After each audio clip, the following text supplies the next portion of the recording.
Okay, another feature you're going to love with MemoryMixer is fill a font. It can be used in so many different ways, but this time I'm going to focus on just literally filling a font. Now you can fill it with paper or with photos. First, we'll start with filling it with paper, and then I'll show you photos. So fill a font works best if it's a font that has a little bit of substance to it. You wouldn't want to use just a really skinny font because you wouldn't see whatever it is you have put in your font.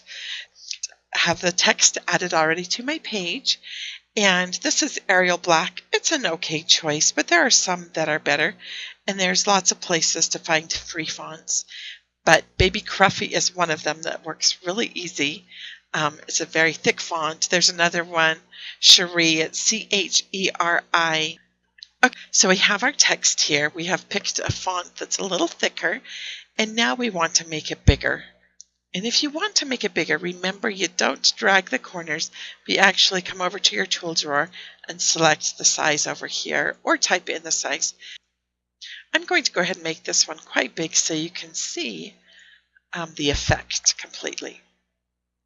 So fill a font here. I could use my line spacing to tighten it up a little bit if I wanted.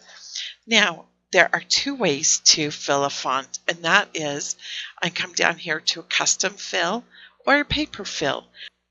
I'm going to use the paper fill.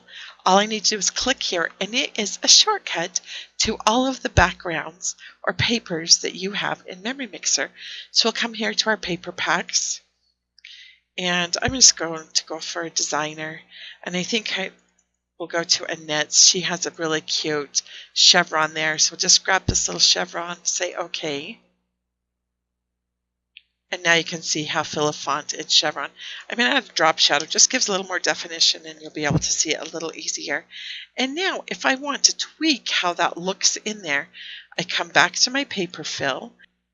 I can zoom in and make the paper bigger, or zoom out a little bit and make it smaller. I can also drag and drop my paper. So now we'll say OK, and you can see how fill a font works. So if you want to try a different paper, it's easiest to revert back to normal text, then come back to your paper fill, and that will take you back to your paper packs.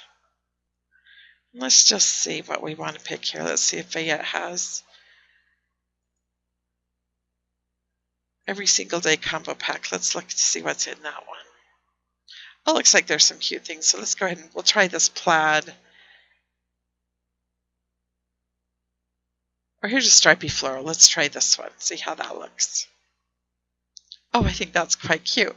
Now again, you can come in here and you can edit that. So if I want to zoom out, make the pattern a little bit smaller, reposition my pattern on here. And then you can add a coordinating background that goes with that. It is really a fun effect. So as I mentioned before, you can also fill it with a photo. So I have my photo.